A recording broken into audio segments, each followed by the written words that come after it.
Vancouver's Granville Island Market, a salmon lover's dreamscape. There's the two kinds, the sockeye and spring.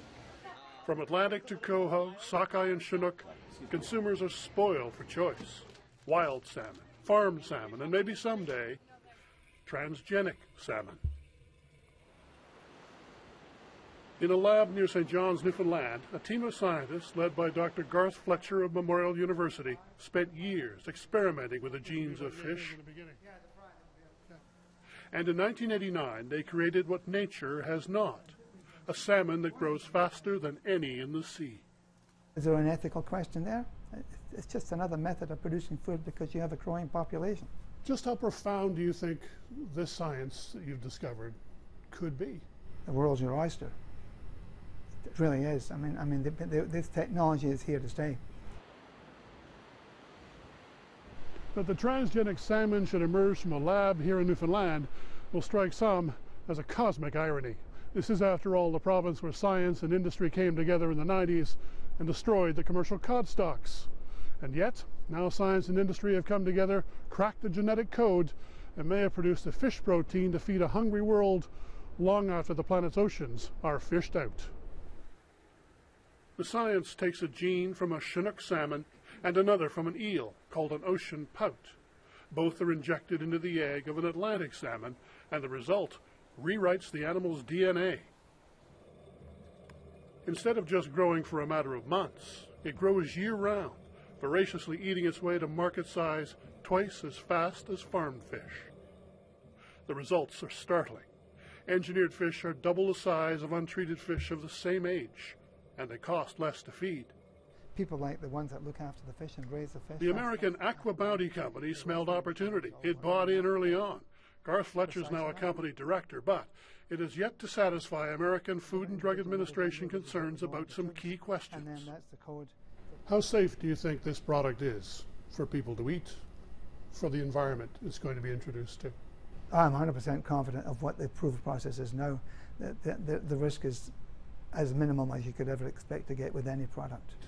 I need to ask you, have you ever eaten this fish? Yes, of course. You have? Yeah, many times, because of course we had a lot of fish. Aqua Bounty is the company seeking FDA approval to sell the fish, and for 17 years it's produced science suggesting they are safe to eat and no threat to the environment, with the eggs created in a landlocked lab in Prince Edward Island, then flown to tanks in Panama to grow to market size. If approved, the meat will be flown to the U.S. market. No live transgenic salmon would ever touch American water. The FDA has so far issued 2 favorable preliminary rulings, declaring the fish would not have significant effect on the quality of the environment and is safe to eat.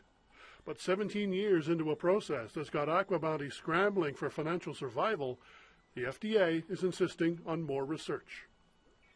We're not discounting people's concerns, but as I said, the fundamental issue here is either the food is the same or it's not. And if it's the same, then how can you distinguish it from the traditional food?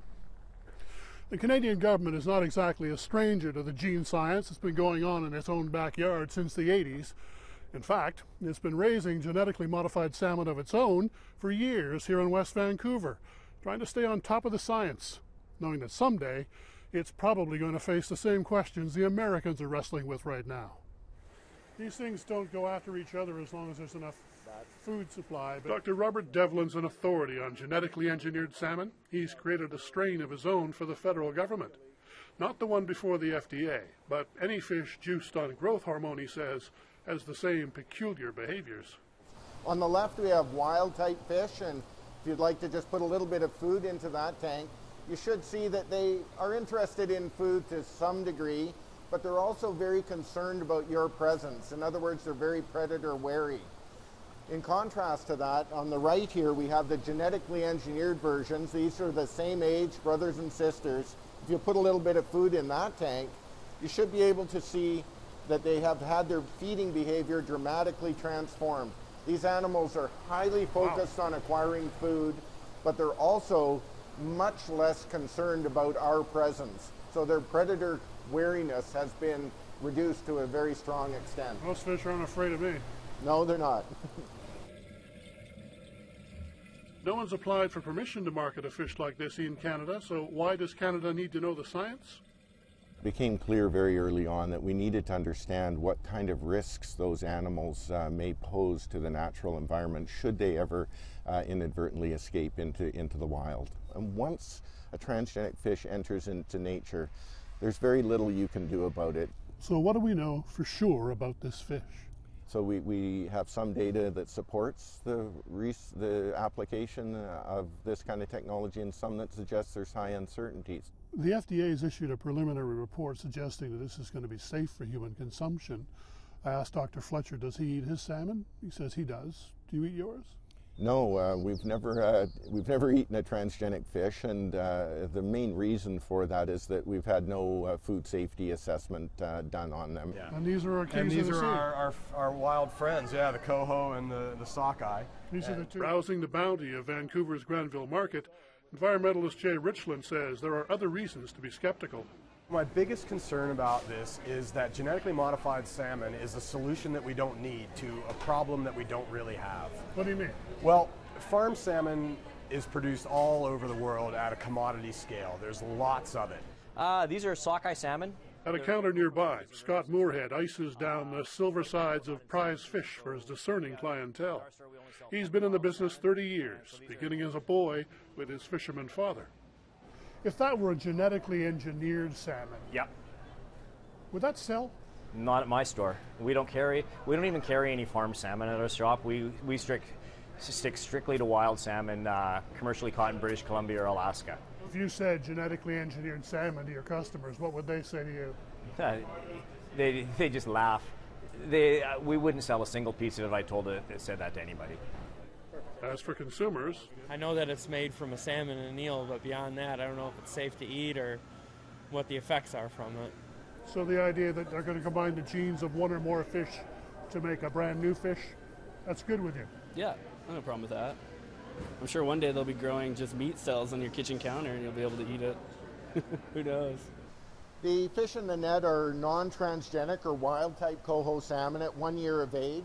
2-3 inches long. Right. In the tank, we have their brothers and sisters that are genetically engineered.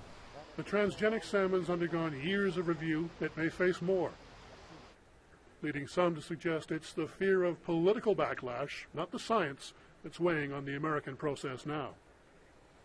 First time we had a look at them when they were... The U.S. is the first to wrestle with this idea. It won't be the last, says the Canadian who cracked the genetic code. Every country in the world is looking at these technologies to see where there are areas where they wish to improve the production of their livestock, whether it be cattle, sheep, chickens, fish, and they're doing it. They just haven't taken it to a regulatory level yet because it's complicated and expensive. And just as these transgenic salmon dwarf the wild ones of the very same age, the world will soon have to weigh the economics of size against concerns about science. For The National, I'm Rick McInnes-Ray in Vancouver.